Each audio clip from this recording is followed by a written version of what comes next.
Hello, this is Soundout here, and welcome back to Soundout's Pickups. Today I'll be taking a look at what I picked up between March 24th and 30th of 2019. Our last March video. And yeah, this is a little bit of a lighter week. We've had some big weeks lately, so this is kind of the week where we, look at a couple things. Just kind of chill out and not worry about it. First things first, let's discuss the big guy. Full Armor Unicorn Gundam. I had another 20% off Barnes & Noble coupon. They sent out 2 of them. I used the first one for the narrative, and I used the second one for this guy. So, essentially speaking, I got 2 really large kits at a pretty good discount, close to their release, and I can't argue with that. So, really love this. Now I'm caught up on real grades, because I've just been rolling lately. I think I've got a streak going from Tall Geese to here. No, from Banshee. Yeah, Banshee onward.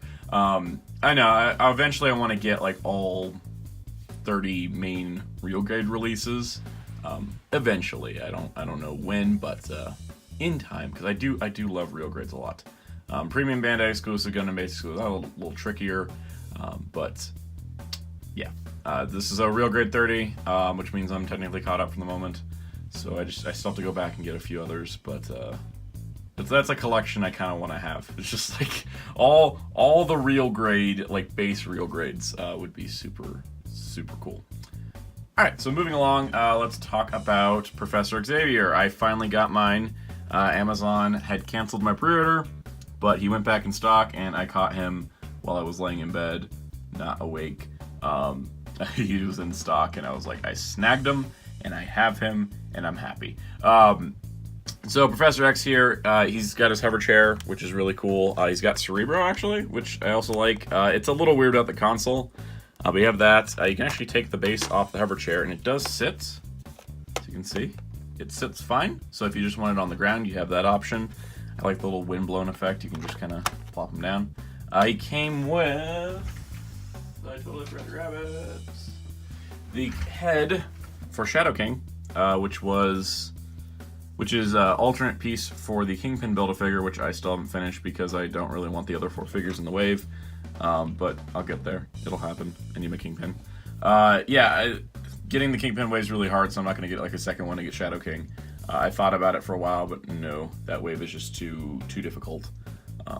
It's not worth it. But it is a cool head. It is an awesome option that I'm glad they included here, because that worked out. It's kind of like how they included the normal Onslaught head with Kitty Pryde.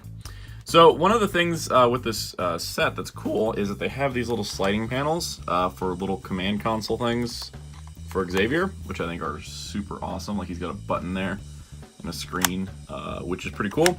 And you can actually pull him out. He is a fully formed action figure. He is the normal suit body with some new hands and a Professor X head and a little blanket. I'm leaving him in this position because I do want to show something. He did come with an effect piece, and that effect piece, well, isn't too effective. So he's got this extra... There's a reason why it's down here. This effect piece clips to Cerebro, and it's supposed to be like a telepathic effect. It doesn't look like a telepathic effect, I think, from the comics. I think more of like a, a circular wave thing, kind of like, I don't know, Invisible Woman. But I don't really think of it this way. This is kind of more like a 90s Jean Grey look, except it's not pink and the shape's really weird. So whatever the reason is, I don't really like this piece too much. So first of all, if you're ever curious, this is how the whole thing comes together. It's all in pieces because you have to assemble the chair because it has to fit in the box. So what I've done is that, let me get part of this back together. So I got this here, like this. And what I did was I put this piece like this, and then clamshelled the chair around it, essentially, because the problem is that there's too much space, so the figure has a tendency to slip, normally. But if you get this just right, you get that effect piece right there. When you go and put Xavier in, get this back here, get Xavier in here, if his feet pointed forward, he won't move. Like, he is not going to slip forward. So, like, this is essentially, I don't like the effect piece, so I'm never going to use it. And yeah, so now my Xavier, like, if I tip him this way, he'll flip forward, but otherwise, he's not just going to slip in his chair. Because before, when there was nothing stopping his feet, he would just kind of slip forward a little bit, because you see there's enough of space there. So anyway, I've solved the design flaw by using the effect piece. So that's what I wanted to share with Xavier. And then we move on to comics. So comics this week, we have a couple. This is just this week's stuff. First up, Justice League Odyssey number 7. This is a very interesting series where 4 random people try to fight Darkseid while being honored as gods in some cosmic event. Yeah, it's a little strange. It's not strange, it's Fantastic Four number 8. Part 3 of the Herald of Doom storyline. This has been really great run so far. The Doctor Doom has been so doomy. Dial H for Hero. This is something I took a chance on because I read a preview and I was like, you know what, I'm into this. This looks fun. And it was. It's really super fun. I like the main character a lot. And yeah, it's kind of sad that it's only a 6-issue series. As far as I know, it's only going to be a mini-series. So that's kind of a shame. I kind of, you know, hope this goes further because it's really good. And then we have Amazing Spider-Man number 18, part of the Hunted storyline. Just more of big, long comic event. Speaking of big, long comic event, Power Rangers number 37 for Beyond the Grid. This cover is the tribute to moments of the Power Rangers history cover, this one being Dimensions in Danger from Super Ninja Steel. This is the covers I've been getting, so I really wanted this, but in my pull box I found that I actually got the Solar Ranger cover with the reflection of the Beyond the Grid team in her visor, and that was something I saw. I was like, oh, I got this one, I gotta get this cover, but then they had a copy of the Dimensions in Danger, so I was like, hey, I should get that one too. And then speaking of alternate covers, we're just gonna slide these out of the way. Speaking of alternate covers, we have Detective Comics number 1000. It was a landmark issue last year. Action Comics got to 1000. I picked that up. This is the standard cover, which has a connecting picture where you have, you know, Batman and Robin and Nightwing fighting off villains. Oh, and Catwoman. Fighting off villains. They got like Bane and Penguin, Two-Face, Harley's there, Karok, Riddler, Scarecrow, Joker, and then, yeah, Nightwing with a cookie. Anyways, this issue was really great. It had like a lot of great stories, just signifying the, you know, the character and paying tribute to it, and I really did enjoy it. I think my favorite moment in the whole thing was this picture of the Bat family together, because as I've said before, I don't find Batman as interesting without the Bat family. So this is just awesome. This is really nice. I really like this issue. I'm curious to see where the Arkham Knight storyline is going to go from, but I have too many weekly comics, so I'm probably not going to pick it up monthly, but I might pick it up in trade. And then I wanted to get one of the variant covers. My comic shop had quite a lot of them. I ended up picking the 1940s tribute Bruce Timm cover. Bruce Timm did the art on this. It's actually using his Return of the Joker design, which I really like. So pretty cool stuff. I really do like this. It's a homage to another cover. I have a poster of it on my comic shelf, actually. So this is super cool. And then just to round things out, I was looking around on solicitations for new trades. There was a big Crisis on Infinite Earths box set that popped up. It's like $400 and like 14 hardcover volumes.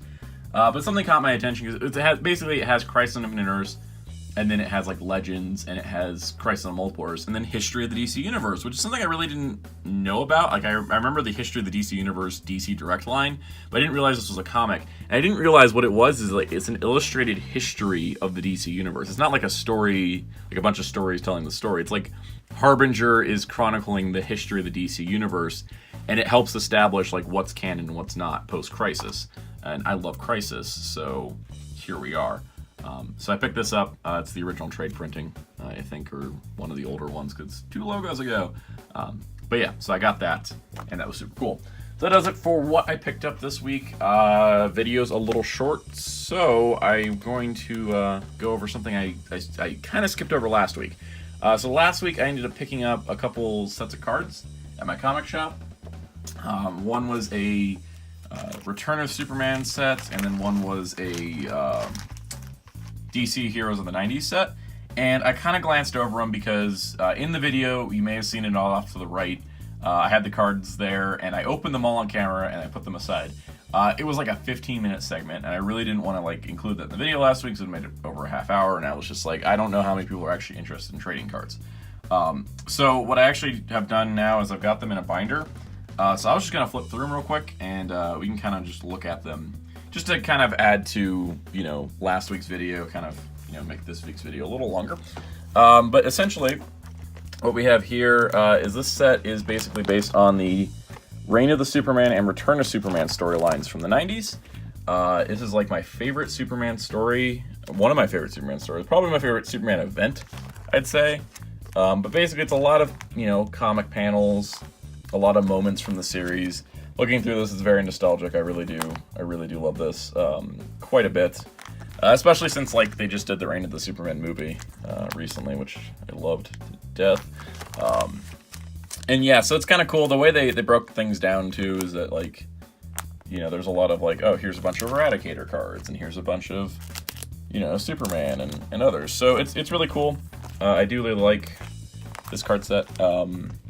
It's kind of fun just to kind of look back at, hey, here's this event from the 90s that, you know, was really kind of important, but in the grand scheme of things, not a lot of people super duper remember, which is kind of sad, because I think it's actually got a lot of great emotional weight to it, especially when Superman comes back at the end. And then we have our 90s DC heroes. These are actually new illustrated cards, like as in they are not pulled from comic art like the Return of Superman set is. So this is actually really cool, because you get some different looks. Like, I mean, the Eradicator's there in the bottom middle. He looks so different, and Cyborg Superman looks different. But it's cool because you got like some other, like, you know, there's Legion of Superheroes characters in here, which is super awesome because Legion had a big hype point in the 90s. Some Legion, the acronym characters, Nightwing, Blue Arsenal. A lot of these looks that some of them I didn't even know characters had, to be honest. There's a couple characters I didn't even know in here. But like, you know, there's some other stuff, like there's Brimstone. Brimstone, just I didn't know about Brimstone until Superman Batman Public Enemies came around and there was a figure of him, really. But yeah, there's some cool stuff like 90s Impulse, Parallax, Sinestro during that time. Kyle Rayner's listed as Green Lantern, which makes me happy. Guy Gardner as Warrior. Some of these were fun, like, you know, you got Dr. Fate, which is the Inza version.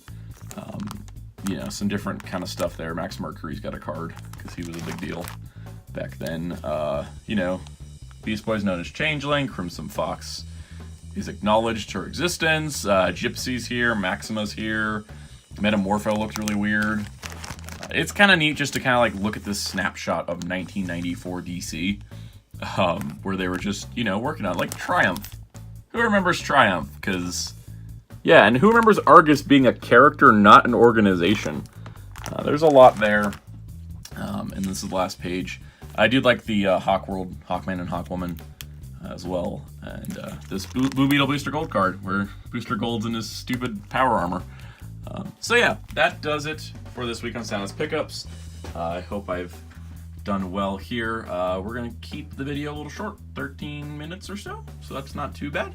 And yeah, till next time, this is Soundout saying, be sure to check out Model Kit Monday tomorrow at 8 p.m. Eastern, and at Ninja Shock's Gundam Live at 9 p.m. Eastern, because we're talking about Gundam and nothing but Gundam. And if you think we're talking about anything besides Gundam, you're crazy, because it's called Gundam, and Gundam is Gundam, and I am a Gundam, and I am leaving now. Goodbye.